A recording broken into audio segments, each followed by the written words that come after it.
Amém? Boa noite, mais uma vez.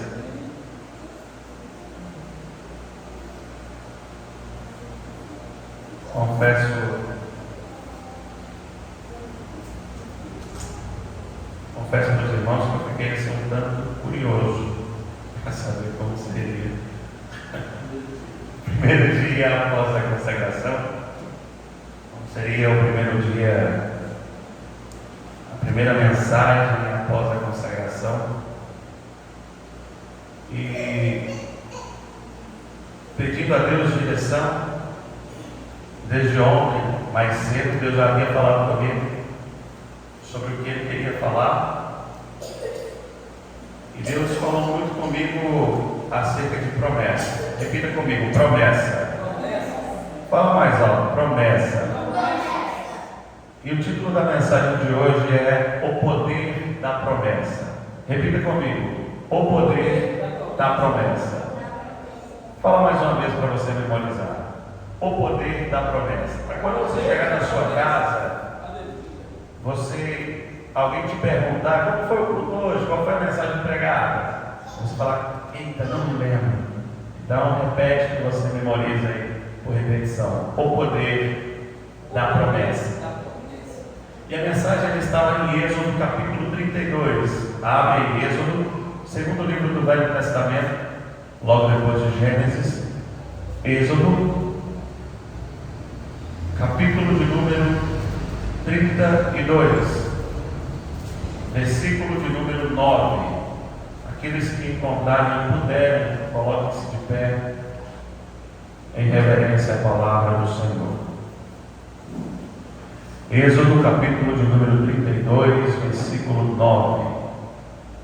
A palavra diz assim: Disse mais o Senhor a Moisés: Tenho visto este povo, e eis que é povo de dura serviço.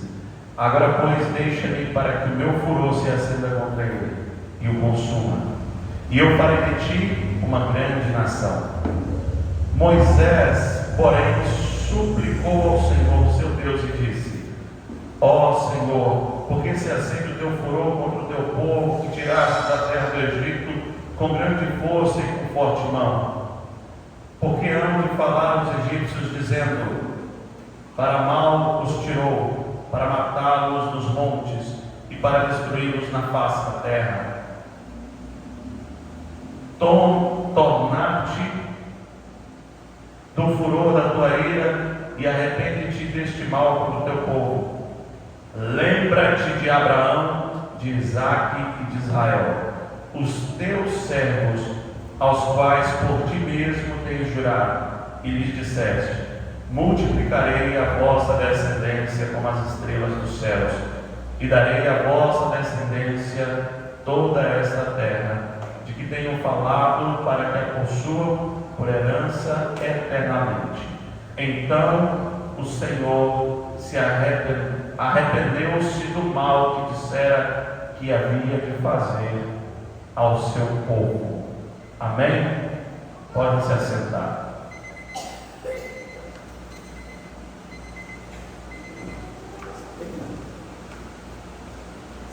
Amém. Quando paramos para estudar acerca da palavra de Deus, para estudar um pouco mais das Escrituras do Senhor, quando nós buscamos encontrar mais acerca de Deus, quando nós buscamos conhecer um pouco mais profundamente o Senhor, nós ficamos surpresos com algumas coisas, algumas reações do Senhor para conosco. Deixa eu colocar um fundo aqui.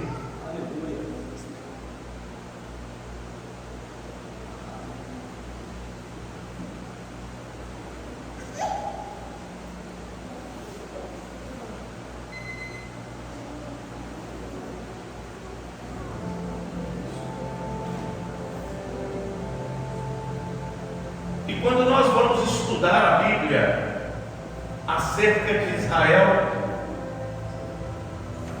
acerca do que acontecera com Israel quando então o Senhor decide que é chegado o tempo daquele cativeiro se encerrar.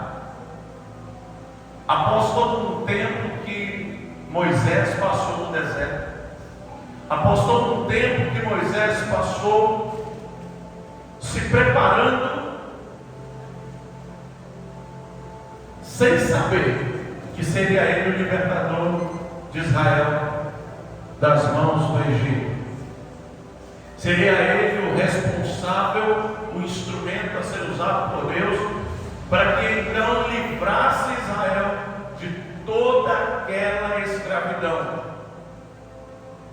O Senhor então se revela a Moisés através de uma sarça, um pé de mato, para facilitar o entendimento. E então Deus fala com Moisés e diz a ele que ele agora vai ser o libertador do povo de Israel das mãos do faraó. Todo o povo de Israel então vivencia muitas coisas dentro do Egito. Moisés ele vai falar com o faraó conforme o Senhor lhe ordenara a fazer, e diz: olha, deixa o meu povo ir para que me adore no deserto. E a Bíblia diz que o coração do faraó se endureceu. E a partir de então, o faraó e todo o Egito, exceto o povo de Israel, começa a sofrer com as famosas pragas do Egito. A praga das rãs, gafanhotos, chuva de saraiva, as águas do Nilo se convertendo em sangue, e por aí vai. E o povo de Israel vendo tudo aquilo e sendo livrado, sendo poupado das mãos do Senhor, até que então Deus derrama sobre o Egito a última praga, que é a morte de todo primogênito. E ali foi a gota d'água. E então o povo de Israel, ele não é autorizado a ir cultuar ao Senhor no deserto, mas a Bíblia diz que o povo de Israel é expulso do Egito. O povo de Israel é expulso do Egito em direção à tão famosa terra prometida. E ali eles vão embora com muitos bens, muitas posses, e começam então a peregrinar pelo deserto. Israel foi o único povo que presenciou, que vivenciou a abertura de um mar no meio, apenas com o poder da palavra de um homem, ao levantar as suas mãos, estender as suas mãos em direção ao mar, e a unção de Deus, através da vida daquele homem, partir o mar ao meio, fazendo com que aquele povo atravessasse a seco. Nem mesmo lama tinha nos pés deles. E eles caminham mais um pouco mais adiante e presenciam agora um milagre extraordinário. Se o povo no tempo de Noé ficou abismado com a chuva que descia do céu, porque até então naquela época não chovia da forma que chove hoje, vapor de água brotava da face da terra para que a terra fosse irrigada, água era brotada da terra para irrigar as plantações. Aquele povo ficou abismado com a chuva de água que caiu do céu. E a chuva de água é fácil hoje para que os estudiosos e cientistas cheguem a uma conclusão para que ela a água se evapora, o vapor de água se acumula nas nuvens, que então derrama, volta para a terra em forma de água. Mas aquele povo vivenciou uma chuva diferente, uma chuva que apenas Israel viu acontecer. Israel viu chover comida do céu. Israel viu chover maná. A Bíblia diz em Salmos capítulo 78 que Israel presenciou a chuva do alimento dos anjos, o pão comido pelos anjos do céu. Choveu sobre Israel, sobre o deserto onde Israel estava acampado. E a Bíblia diz que todos os dias pela manhã o maná caía do céu, e este pão alimentava todo Israel. A Bíblia diz que no final da tarde Deus alimentava aquele povo com codornizes, com codornas. E o Senhor falou para Moisés, lá no capítulo 12 de Êxodo, se eu não me engano, que pela manhã o povo de Israel vai comer o pão do céu, pela tarde o povo de Israel vai comer carne, tudo isso sem plantar nem produzir absolutamente nada. Toda a providência virá do Senhor.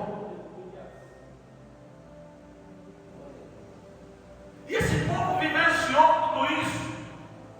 Ele viu, por exemplo, Moisés se deparar com um rio de águas amargas, impróprias para consumo, e orar e pegar um galho de árvore e jogar naquela água, e a água fica doce. Eles presenciaram Moisés tocar na rocha e de uma rocha brotar água.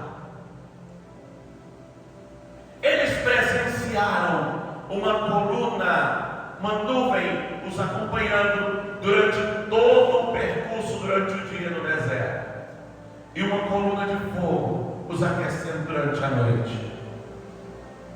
A presença do Senhor estava a todo tempo com aquele povo. Até que um belo dia, Moisés, líder supremo, líder máximo daquele povo, se retira para orar. A Bíblia diz que Moisés ele foi até o monte para falar com Deus. Moisés ele falava face a face com o Senhor. E ele subiu para o monte, e durante 40 dias ele orou e jejuou ao Senhor. Teve uma intimidade tremenda com Deus, e foi onde Deus o entregou as tábuas dos 10 mandamentos. Mas enquanto Moisés ficou ausente do acampamento de Israel, algo terrível aconteceu. No meio de todo o povo, nós vamos encontrar pessoas boas e pessoas más. No meio da igreja nós vamos encontrar as ovelhas e vamos encontrar os lobos, os bodes, os cabritos. Nós vamos encontrar no meio da plantação de trigo o trigo, mas também o joio. Nós vamos encontrar no meio da sociedade pessoas de coração bom e pessoas de coração ruim. Nós vamos encontrar líderes que vão abençoar o povo, como também vamos encontrar líderes que vão destruir toda uma nação. E enquanto Moisés se ausentou por um momento, por uma justificativa plausível, que era ter intimidade com Deus, falar com Deus, aquele povo rebelde que estava no meio do acampamento deu a graça. Aquele povo idólatra que apenas tinha saído do Egito, mas que o Egito não tinha saído deles, deu a graça. E assim acontece nos dias de hoje. Pessoas que saem do mundo vêm para dentro da igreja, mas o mundo não sai de dentro dos seus corações. Pessoas que estão cada dia mais com a cultura mundana entremeada dentro da sua vida. Pessoas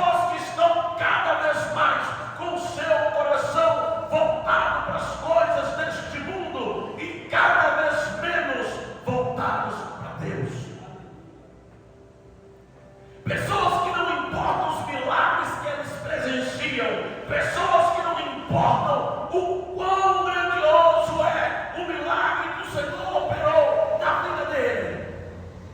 Ainda assim, ele vai encontrar um momento e uma situação para revelar quem verdadeiramente ele ou ela é. Não foi a ausência de Moisés que fez com que aquele povo voltasse a querer adorar deuses pagãos, a voltar a querer prestar cultos pagãos. Não foi a ausência de Moisés. Muitas vezes nós encontramos pessoas que se dizem ovelhas, servos e servas, que ficam buscando argumentos e subterfúgios em pastores para dizer que eu estou do jeito que eu estou, porque o meu pastor me abandonou, porque o meu pastor não me visita mais, porque o meu pastor, o meu líder, não vem na minha casa. Você está do jeito que você está, porque você está na casa de Deus, mas você não está com o DNA de Deus dentro da sua vida. Pessoas que são cheias de Deus não buscam argumentos, justificativas, álibis para se afastarem da presença de Deus. Pessoas cheias de Deus buscam momentos, buscam desculpas, buscam justificativas para estar cada vez mais na presença do Eterno. Se o meu pastor não me visita, ele deve ter alguém para visitar que está precisando mais do que eu. Ele deve estar com a agenda atarefada, porque ele também é um ser humano, ele também tem família, mas eu vou fazer a minha parte. Isso não é desculpa para eu parar de ir aos cultos, para eu parar de orar, para eu parar de jejuar. Isso não é pretexto para me fazer querer voltar a adorar a Baal.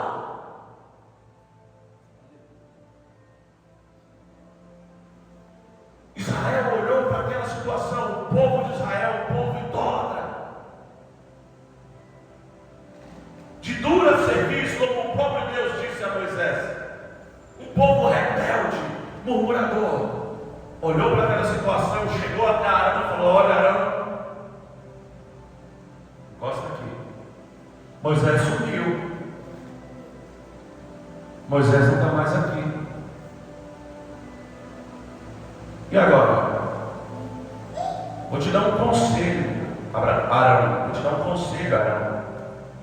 Vai lá, reúna tudo que tiver de ouro, faça um bezerro, para que nós possamos adorar, para que nós possamos prestar o culto que era prestado lá no Egito.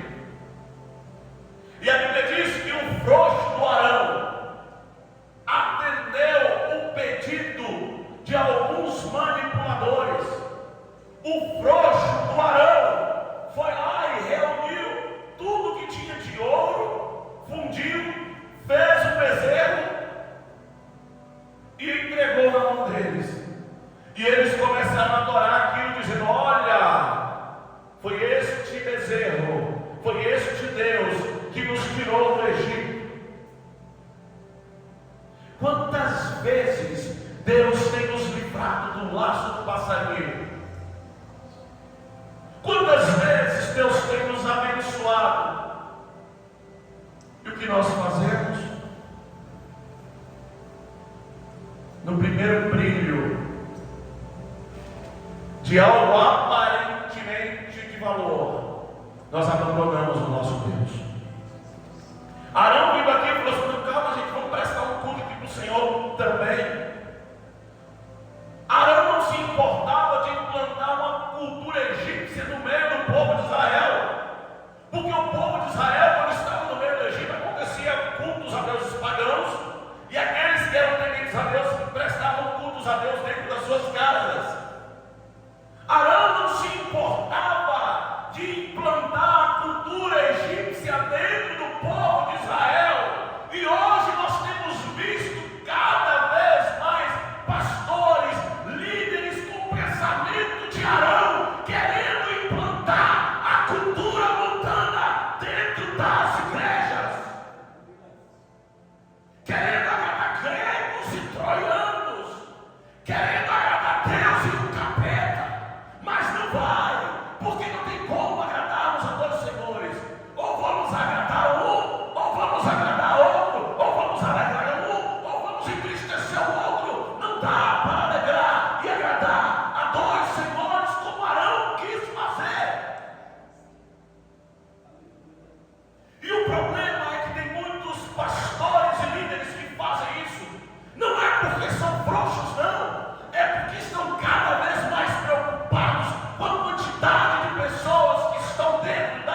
Mas não. O que nós vemos são preocupações com coisas que vão se findar daqui a um tempo. E o que aconteceu? Deus olhando para aquilo tudo, Deus chama Moisés e fala: olha, Moisés, aquele povo de dura serviço fez um bezerro de ouro e está prestando culto para um outro Deus. Eu vou matar todo mundo. E aí chega para Moisés e fala assim: olha, Moisés, eu vou passar para você a bênção que seria de Abraão. Eu farei de ti uma grande nação. Gênesis capítulo 3, se não me falha a memória, Deus fala para Abraão: sai da tua terra, da tua parentela, e vai para uma terra que eu te mostrarei, e farei de ti uma grande nação. Mas Moisés não estava preocupado com isso. Moisés olha para o Senhor e fala assim: Deus, lembra-te da promessa que o Senhor mesmo fizeste ao teu povo, ao teu servo. Lembra-te de Abraão, de Isaque e de Israel, os teus servos, aos quais por ti mesmo tens jurado e disseste: multiplicarei a tua descendência. Moisés, em outras palavras, estava dizendo para o Senhor: Deus, eu não me importo com vaidade sobre para quem vai ser dado o crédito. Eu me importo com o teu reino, desde que o teu reino prevaleça, desde que o teu reino vença. Eu não me importo com créditos. Eu não quero. Lembra-te, Senhor, da promessa que o Senhor fez a eles. E a Bíblia diz que Deus arrependeu-se de fazer o que ele pretendia fazer.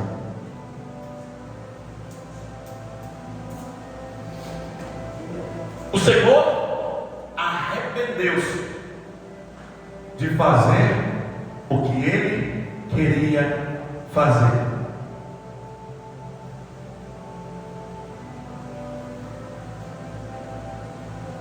O Senhor se lembrou da promessa.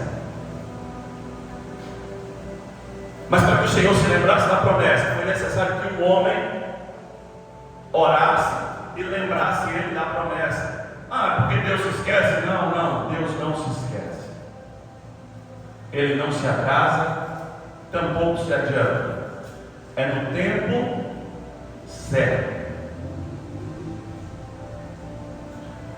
É no tempo certo. E eu te pergunto nessa noite: quais são as promessas que nós temos para nos lembrar enquanto oramos a Deus? Quais são as promessas? A promessa, ela tem um poder que você e eu não temos ideia, não conseguimos mensurar o poder que uma promessa tem. O poder da promessa, ela fez Deus voltar atrás em uma decisão que ele queria fazer.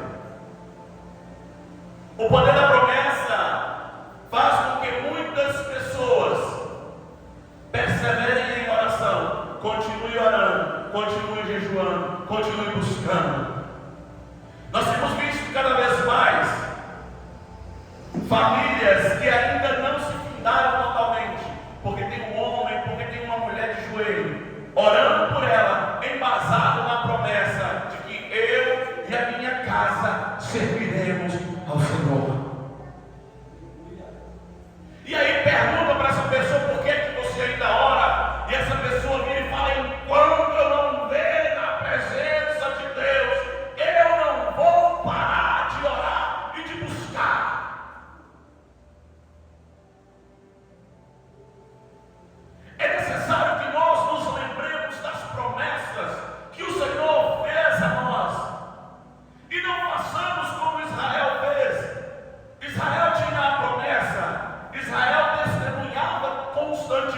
o poder de Deus. Mas Israel menosprezou a promessa. Israel menosprezou a promessa. Ao invés de se preparar para estar apto a entrar na terra prometida, o que Israel fez? Israel menosprezou a promessa, a ponto de todos que saíram do Egito morrerem no meio do caminho, sobrando apenas sobrando apenas Caleb e Josué. Sobrando apenas Caleb e Josué. Os outros morreram todos.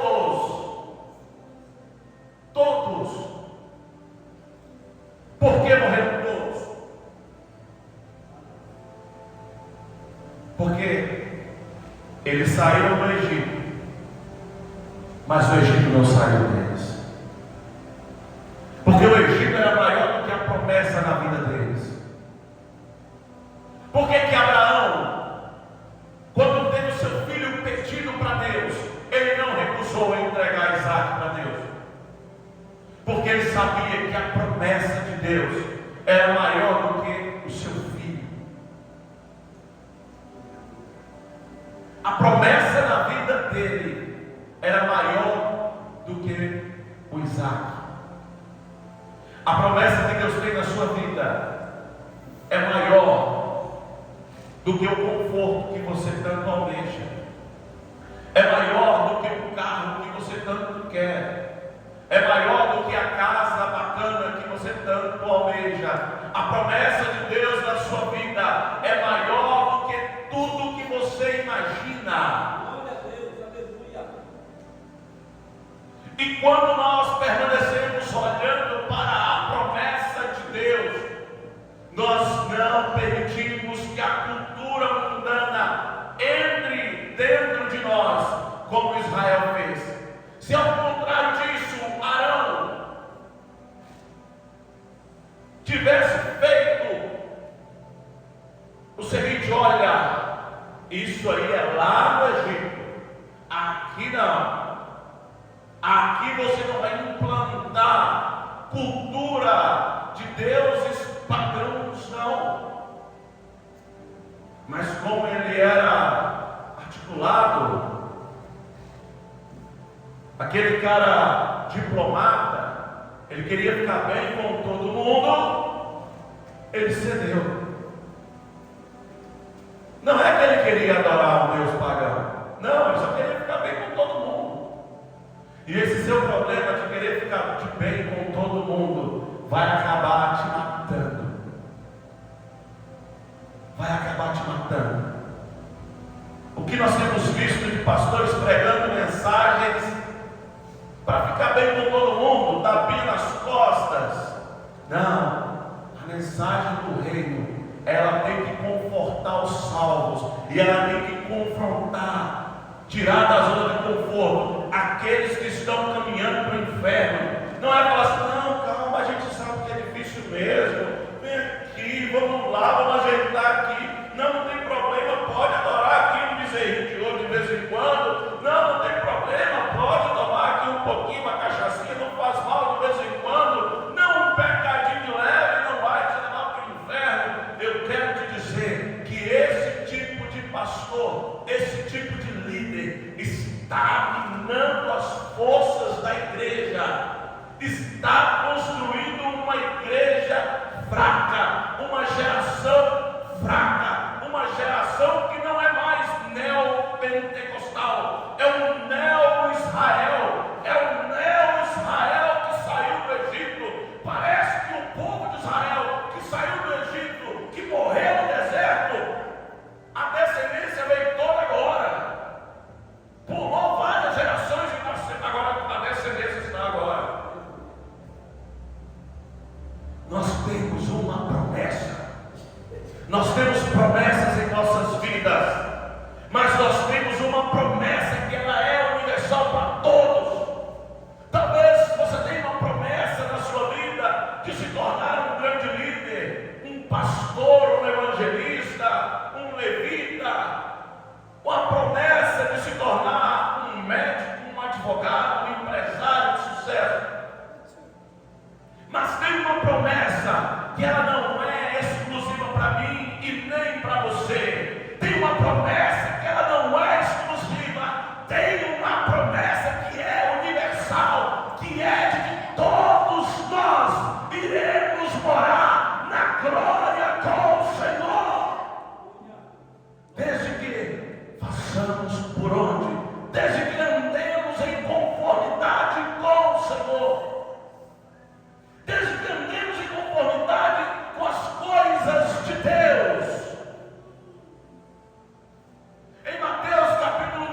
aqueles que perseveraram até o fim, aqueles que não se dobraram ante as bandejas deste mundo. E à sua esquerda, a Bíblia diz que ele vai colocar os cabritos, as ovelhas à direita, os cabritos à esquerda. E os cabritos serão lançados no fogo do inferno, junto com o diabo e os seus anjos. E as ovelhas vão para a glória eterna. Você e eu fomos chamados para sermos salvos. A promessa diz que fomos chamados, eleitos, para sermos salvos. Israel saiu do Egito para ir para a terra prometida. Mas ninguém entrou, exceto Caleb e Josué. Você e eu fomos chamados para ir para a glória. Mas aquilo que nós fazemos aqui, dentro dessa terra, enquanto estamos vivos, vai determinar se é para a glória que nós vamos ou se é para o inferno que nós vamos. Eu quero te dizer que existe uma promessa de vida eterna para nós. Em um lugar que não vai haver dor, sofrimento, tristeza, choro, ranger de dentes. Que é um lugar separado para os salvos. E existe um lugar que é separado para aqueles que serão condenados. A Bíblia diz que aquele que está em Cristo, nova criatura é. Eis que tudo se fez novo, as coisas velhas já se passaram. E a mesma Bíblia diz que se alguém ama ao mundo, ele não ama a Deus. Ele não é participante da cruz de Jesus. Não, mas todos somos filhos, né? Jesus ama a todos. Não. Porque Deus amou, o verbo no passado. Porque Deus amou o mundo de tal maneira. Ele amou, Jesus morreu. Hoje nós vivemos pela graça. Pela graça, não por obras. Ontem estava conversando e eu toquei nesse assunto. Uma pessoa me disse assim: não, mas eu não bebo, eu não fumo, eu não vou em festa, eu não roubo, não mato, nunca matei ninguém, nunca fiz mal para ninguém, eu só não vou para a igreja. Falei: olha, bacana, mas você já aceitou Jesus? Não, mas eu não faço nada disso. Tudo bem, você não vai ter um câncer de pulmão, não vai ter cirrose, não vai ser preso, mas também não vai para o céu. Porque as obras que nós fazemos aqui, desta terra, para as leis do homem, refletem na nossa vida nesta terra. Aquilo que nós fazemos nesta terra, voltadas para as leis de Deus, refletem nas obras de Deus, refletem na eternidade.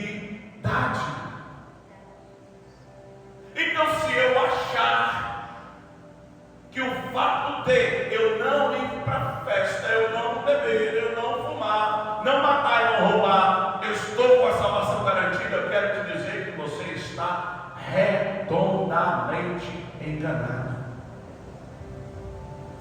Só existem dois caminhos, o céu e o inferno. Não existe um meio termo. Olha, aqui está o céu para aqueles que amaram Jesus e pregaram a sua vida a Ele, viveram em conformidade com a palavra. E existe agora esses aqui que não quiseram Jesus e matavam e roubavam, se prostituíam. E tem esse aqui do meio, que não aceitou Jesus e não fazia nada de errado aqui na terra. Não existe. Não existe.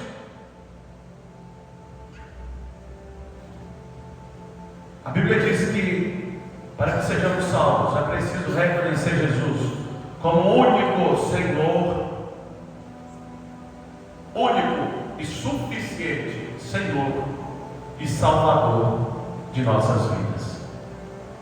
Quando nós colocamos Jesus como único e suficiente Senhor e Salvador de nossas vidas, Aquele que matava não mata mais. Aquele que roubava não rouba mais. Aquele que praticava coisas erradas não pratica mais. Aquele que xingava não xinga mais. Porque agora é uma nova criatura. E agora tem o selo, tem a chancela do céu nele. Opa, validado. A cruz foi validada nesse aqui. Quando chegar no céu e chamar o pastor Evaldo, vai lá e vai falar assim: ó, esse aqui tem a chancela da cruz. Pode entrar. Vinde a mim, benditos de meu Pai. Tem para ti uma glória separada, uma glória eterna, uma mesa, um banquete preparado para você. E para aquele que recusou, que desprezou o Filho, quando chegar no grande dia, a Bíblia vai dizer, a Bíblia diz que Jesus vai dizer: apartai-vos de mim, maldito, eu não vos conheço. E a pergunta que eu te faço é: se até Deus mudou de ideia quando foi lembrado de uma promessa, se até Deus desistiu de fazer algo de ruim para aquele povo quando ele foi lembrado da promessa, e quanto a mim e a você, o que vamos fazer a respeito dessa mensagem que você está ouvindo agora? O que vamos fazer a respeito do que está sendo pregado neste momento? Nós vamos seguir como se nada tivesse acontecido, como se fôssemos melhores do que Deus, ou vamos olhar, parar e falar: não, calma, eu tenho promessas aqui nessa terra, mas calma, além das promessas nessa terra, tem uma promessa de vida eterna que eu preciso validar em minha vida para que eu tenha paz. A paz que só o Senhor pode dar. A paz de que se eu morrer hoje é lucro, porque aqueles que vivem em Cristo, morrer é lucro. O que você vai fazer com esta mensagem? O que você vai fazer da lembrança que acabei de fazer para você acerca da promessa da vida eterna? Vai ouvir e vai ativar a cruz em você? Ou vai seguir vivendo como um neo-israelense? Um neo-Israel, um povo que caminhou, peregrinou no deserto, mas que não entrou na morada celestial, não entrou na terra prometida, e você não vai entrar na morada celestial. Que o Senhor possa bradar no seu coração, que Ele possa te incomodar de uma tal forma que você vai olhar para você mesmo agora, vai olhar para dentro de si e vai falar: eita, para onde eu vou se eu morrer agora? Tormento eterno ou vida eterna? Sofrimento eterno ou paz eterna? Viver dentro de um lago de fogo com o capeta e os seus anjos, ou viver na glória com Deus, assentar em um banquete celestial, andar em ruas de ouro, em um lugar que nem dor vai ter, lá nem unha encravada vai ter, lá não vai ter doença, nem mesmo bicho de pé, olha para você ver, nem mosquito, nem nada que possa te fazer algum mal. O que você deseja? O que você deseja? O que você escolhe nesse momento? Qual vai ser a sua decisão? Porque a decisão que você tomar nesta vida, ela vai refletir eternamente, seja para o bem, seja para o mal. Não adianta depois que morrer querer que vai fazer missa de sétimo dia, orar, interceder. Já foi. Morreu, já era. A fila andou. Acabou. Encerrou-se a misericórdia de Deus sobre mim e sobre você. É tempo de você se consertar. É tempo de você e eu nos curvarmos e nos entregarmos e lançarmos totalmente aos pés do Senhor. Porque quando eu me lanço aos pés do Senhor, assim como a mulher no fluxo de sangue fez, quando eu me lanço aos pés do Senhor e eu toco nele, na orla do teu manto, do Senhor vai sair virtude, do Senhor vai sair aquilo que nós precisamos para vivermos melhor nessa terra, até caminharmos rumo à glória eterna. Amém? Amém? Que Deus continue abençoando a vida de cada um. Glória a Deus. Que nós possamos verdadeiramente